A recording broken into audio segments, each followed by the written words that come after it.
I'm Barbara, and the country I'm going to talk about is Japan because I like it. I like this culture, and it's where my favorite animated genre was born, anime. Japan has a lot of different types of weather. It goes from hot summers to snowy winters, and because of its geography, the coast present high levels of moisture.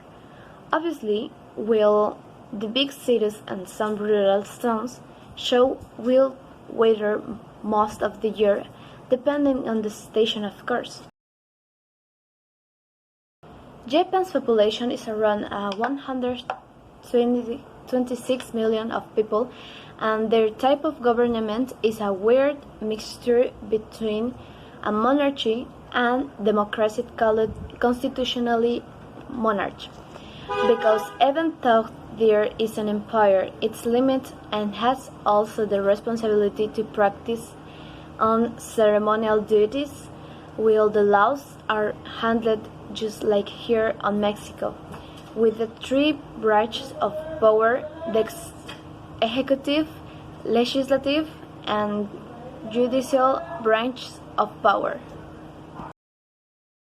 The most popular city of Japan is Tokyo, because it's Japan's capital and it has most of the main attraction to anime fans, such as Akihabara, which is one of the geekiest streets on anime-related material. There's are so important and representative Japanese places, such as Mount Fuji, the big old mountain volcano that appears on a lot of Japanese references and in movies and series. There's also Osaka and its beautiful castle that shows the beauty of the Imperial Japan years ago. And lastly, Hiroshima and Nagasaki, better known as the first and only towns that experienced a military strategic nuclear bombings. Japan's histories are divided by the name of periods, and even though are several periods known by the historians, the most important ones are the Edo period, which lasted from 1603 to 1868, the Meiji period, which lasted from 1868 to 1912, the Taisho period, which lasted from 1912 to 1926, the Showa period, which lasted from 1926 to 1989, the Heisei period, which lasted since 1989 to 2019, and lastly, the Arabia period, which is the current active period in this present place, since 9/1, 2019. The Edo period was better known as the trade-based era because the shogun of that period established the Tokugawa government, which was a communist government that denied any kind of trading with the rest of the world except from Korea, China, and other three countries. On 1792, there was an attempt to enable trades between Japan and Russia. However, the Japanese refused because the communist government. On 1854, the trading ports are finally opened by the U.S. naval officer Matthew Perry, using the force, allowing some trading with Japan and the rest of the world at less. The Meiji period was an era of war, but also a progress, because on 1872 the first railway from Tokyo to Yokohama was made. Also, a new constitution was promulgated, enabling more trading with the outside world. But, as I said before, there were wars during this period. Two, to be precise. The Sino-Japanese War from 1894 to 1895 and the Russo-Japanese War from 1904 to 1905. The Taisho period was mainly known because the Great War, because on 1914 Japan joined the Allied forces on the First World War and ended on 1918.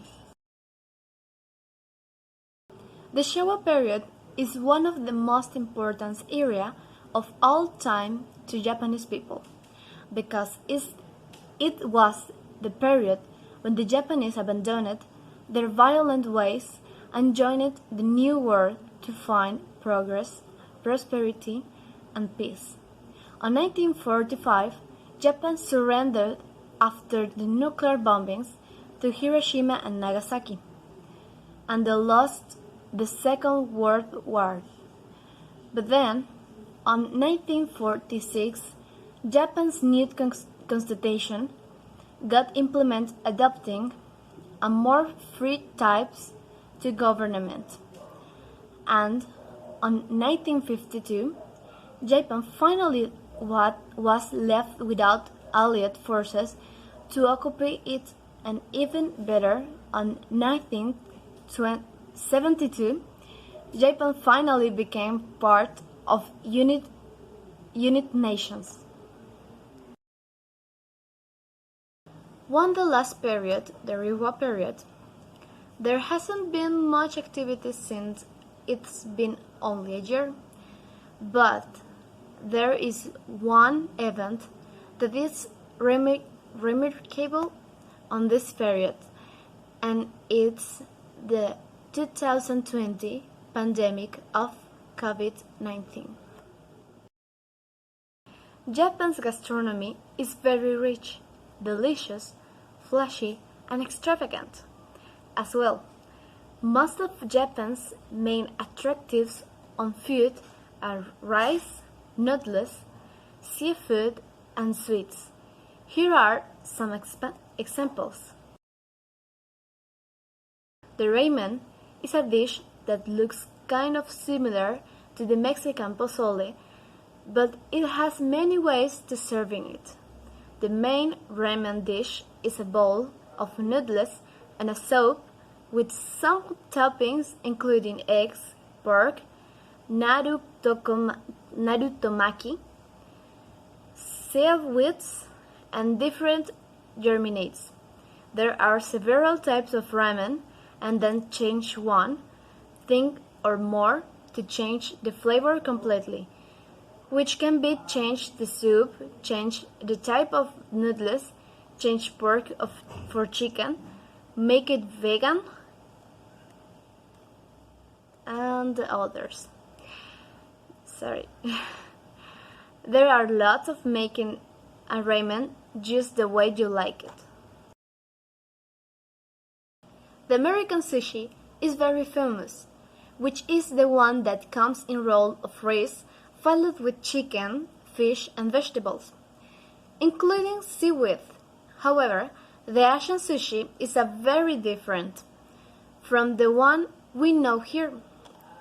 The original sushi is raw, fish is served, and a bowl of rice, or raw fish eggs, and sweetened. Amongst other not so healthy treats. I personally prefer the American sushi. The Japanese onigiri are famous snack, mostly viewed as a camping or picnic snack.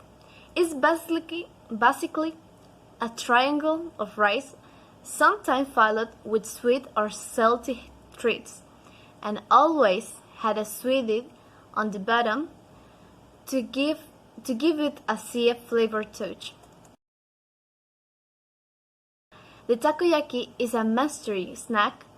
The mystery means a festival, but it can also refer to fairs and that support the places. The takoyaki is a ball of salad sweet dough, filled usually with octopus. Most famous tourist sites. In Japan, there's a lot to see, places to go, and things to do. I'm going to talk you about the most famous cultural and leisure places to visit on Japan. Fushimi Inari Taisha Shirine Kyoto. The first place you should visit if you are looking for a good time learning and admiring Japanese culture is definitely the Fushimi Inari Taisha Shirine. It's the starting point for a hiking trip inside the mountain that is behind it. The trips consist in enjoying the beauty of classic Japanese structures, the calm on Japan's mountains, the excitement of reaching the inner Shirine inside the mountain, and enjoy delicious food at the restaurants that are along the way to the inner. It's a place what you can't miss if you want to experience the culture of Japan. Kiyomizu-dera Temple, Kyoto. If you are one of the persons that believe in magic, there's a perfect place for you. The Kiyomizu-dera Temple used to be for dating back in 1633, and inside you will see the three Ottawa waterfalls.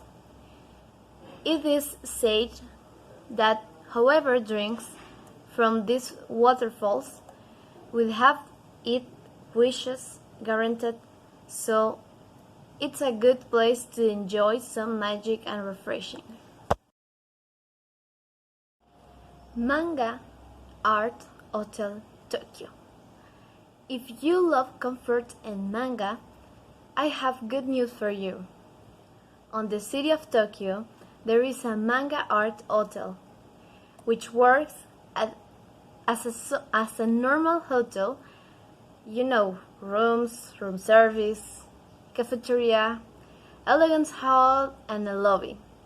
But also, there are lots of shelves filled with Japanese manga to read until you can't take anymore.